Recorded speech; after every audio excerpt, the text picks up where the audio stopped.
John adjusted his rearview mirror, catching Linda's reflection as she scrolled through her phone, looking up occasionally to enjoy the evening scenery rolling past the car window. She had the same calm demeanor she'd always had since their college days.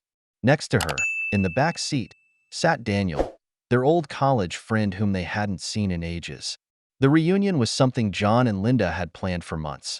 Daniel had finally taken a weekend off from his busy life in Seattle, making his way down to join them for a small gathering, just like the old days. "Can you believe how long it's been since we all hung out like this?" Linda turned to Daniel, her face lighting up with a smile. "Feels like another lifetime," Daniel replied, chuckling. "Remember those late nights at the library? Or running around campus like we owned the place?" "Yeah, except we didn't do much studying in the library," Linda laughed, exchanging a quick glance with John, who rolled his eyes in amusement.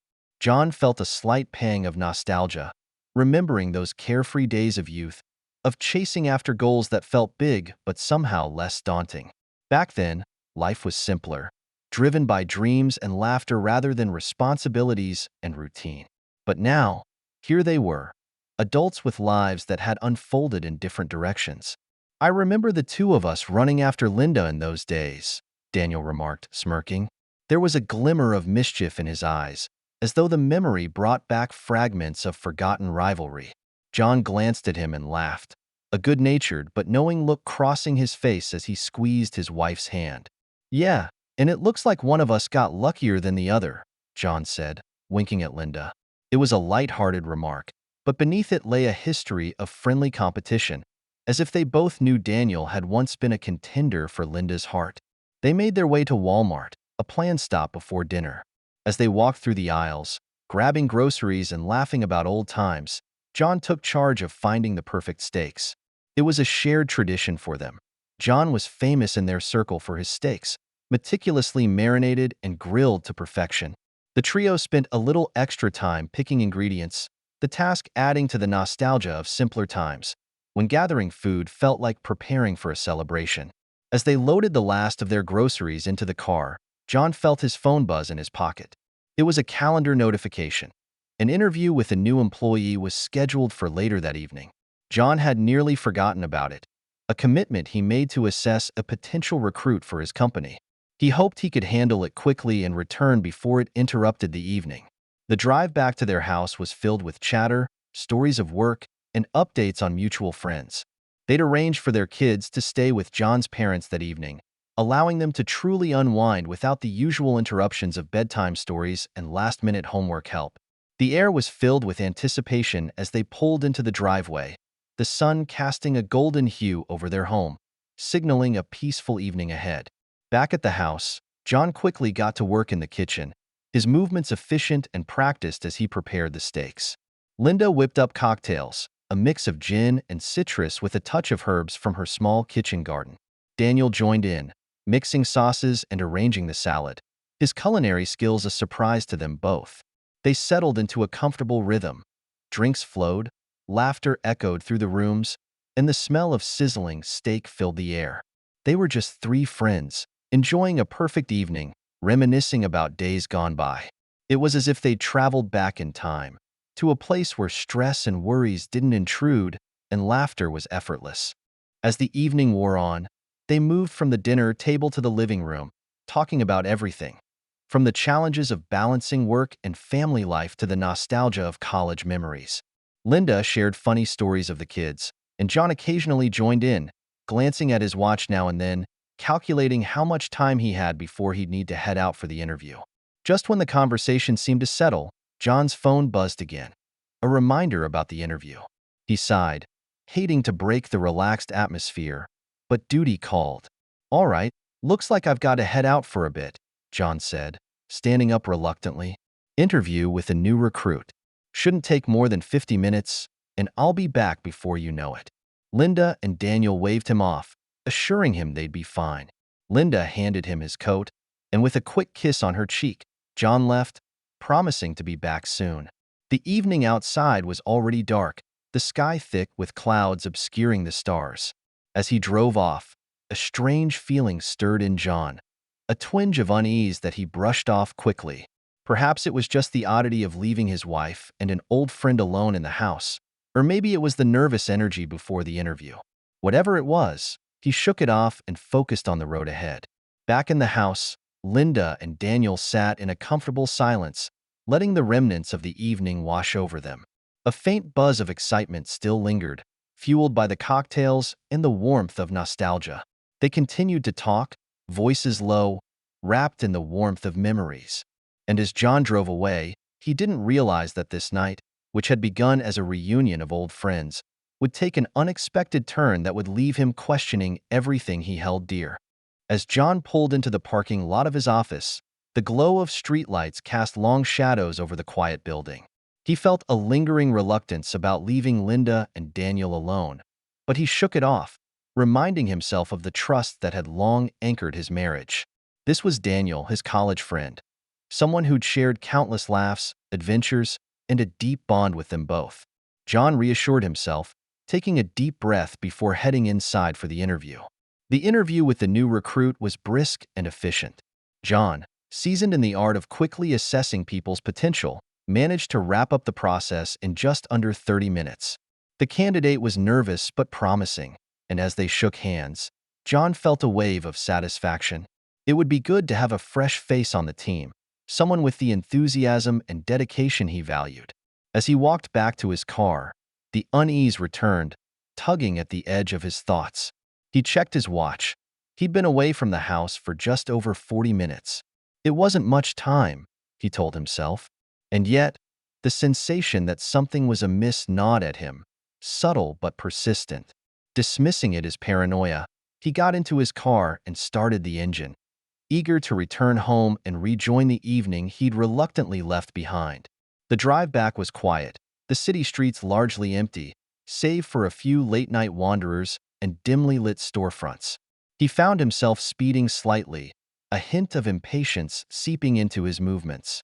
John didn't want to admit it to himself, but he felt a twinge of possessiveness. After all, Daniel was an old friend, someone Linda had once dated, albeit briefly, before she and John got together. They'd both left those old college memories in the past, or so he'd thought. As he approached their house, he noticed that one light was on in the upper floor, their bedroom. He frowned. Linda wasn't one to turn on lights unnecessarily, and if she and Daniel had continued their conversations, the living room was where he'd expected to find them. He parked the car, turned off the engine, and sat for a moment, watching the faint silhouettes moving in the upstairs window. Something prickled in the back of his mind, that same uneasy feeling now gaining form, urging him to approach the situation with caution. As he opened the front door and stepped into the quiet house, he could hear low, muffled voices drifting from upstairs.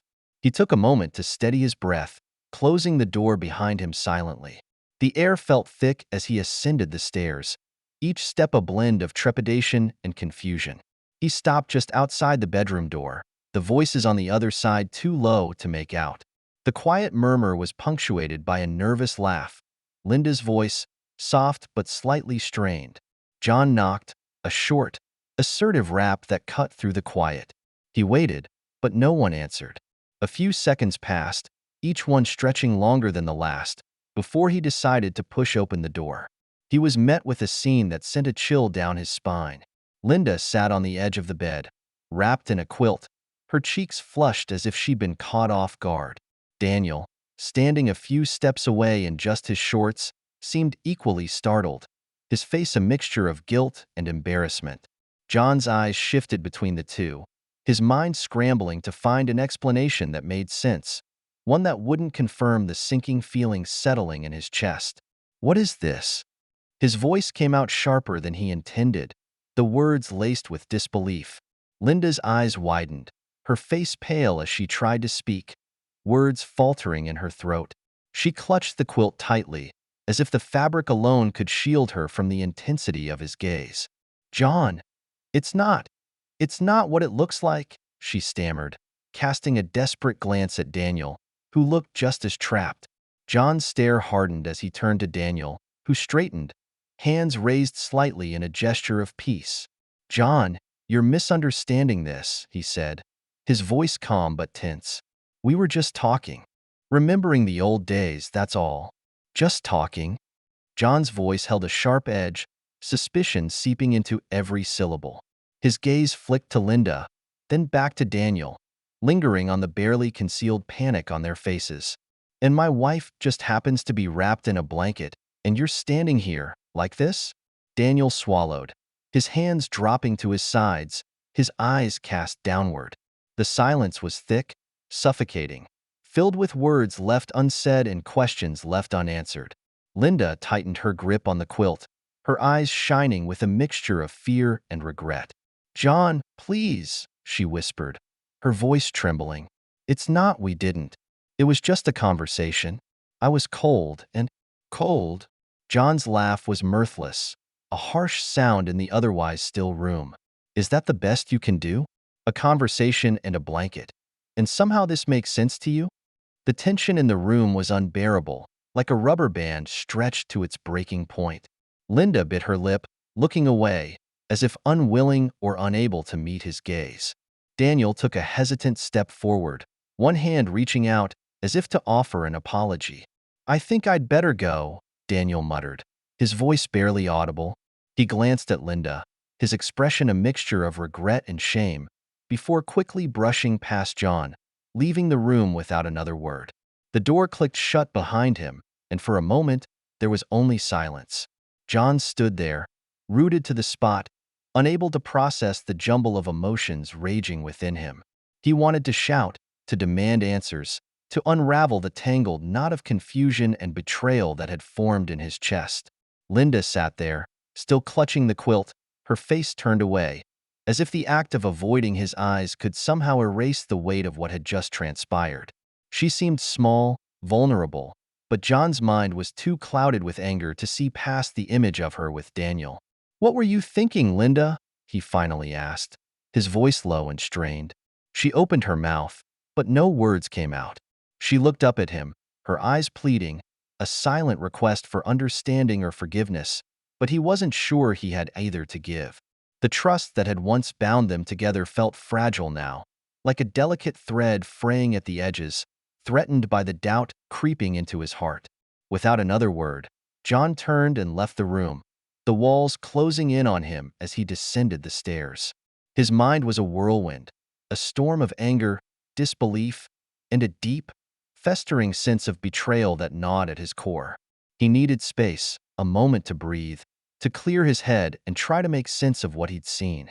Once outside, he climbed into his car, the cool night air doing little to soothe the heat of his anger. He sat there for a few minutes, hands gripping the steering wheel, his thoughts scattered and jagged. Part of him wanted to drive far away, to put as much distance between himself and the house as possible. In the end, he made a decision. He would go to his parents' house, retrieve the kids, and give himself some time to figure out what to do next.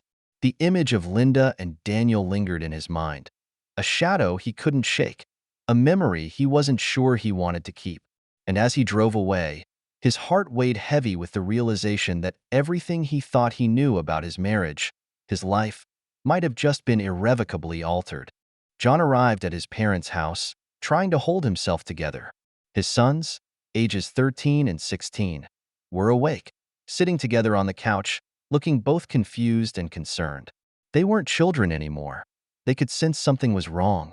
John's parents didn't ask questions, although the worry in their eyes was unmistakable as they glanced between John and the boys. "Let's go home," John said simply, his tone more composed than he felt. His sons exchanged a glance, their expressions tense, but they didn't ask any questions. As they gathered their things, John thanked his parents quietly, appreciating their unspoken understanding. His mother reached out and gave his arm a reassuring squeeze, but he barely felt it. The drive back was silent. The boys sat quietly in the back, likely piecing together their own thoughts. They'd seen enough of their parents to know this wasn't a routine evening. For the first time, John didn't know how to reassure them or what he would say when the inevitable questions came. Right now, he could only focus on the road, the steady rhythm of the passing streetlights doing little to calm the torrent inside him. When they arrived home, he ushered them inside, encouraging them to go up to bed. They hesitated, lingering by the staircase, clearly wanting to understand more, but John's firm look told them now wasn't the time. Reluctantly, they went upstairs, leaving John alone in the quiet of the house. Linda was waiting in the living room, her face pale and drawn as she looked up at him. The silence between them stretched long, filled with everything they both wanted to say and couldn't. The questions, the regrets, the betrayal he felt, it all hung between them, as if waiting to explode. "John," she began, her voice barely above a whisper. She looked exhausted, her hands twisted together in her lap as she tried to meet his gaze. "Please, can we talk about this?" He felt himself tense, torn between his anger and the urge to just turn around and leave. He wanted answers, but at the same time, he feared what those answers might bring. Finally, he nodded, sitting down on the edge of the couch, across from her, determined to keep a distance. Linda took a deep breath, her voice shaking. "I know how it looked, and I know it was wrong of me to even let things get that close. But John, nothing happened. I swear it. Daniel and I were just talking about old times, and it just got too comfortable, too familiar." John's jaw tightened, struggling to keep his emotions in check. "Too comfortable? Linda, how does that justify the fact that you were both alone in our bedroom, you wrapped in a quilt, and him standing there like that? You think any of this looks remotely innocent?" She looked away, unable to meet his gaze. "I know it looks bad. I know how much I hurt you, but I need you to believe me. Nothing happened. We were talking, and one thing led to another. It was just old memories, John. I swear." The words hit him like a cold slap. Her explanation didn't ease the knot of betrayal lodged in his chest.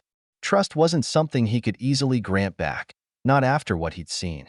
He'd been her partner, her confidant, the one she chose over anyone else, including Daniel. Yet, here they were, with his faith in her shaken to its core. "Linda, this isn't just about what happened tonight," he said, his voice low, filled with controlled anger. "It's about the fact that you let this happen, that you put yourself in that situation. I trusted you. Do you understand how hard it is for me to look at you now and not doubt everything?" Tears filled her eyes, and she nodded, her face etched with regret. "I understand.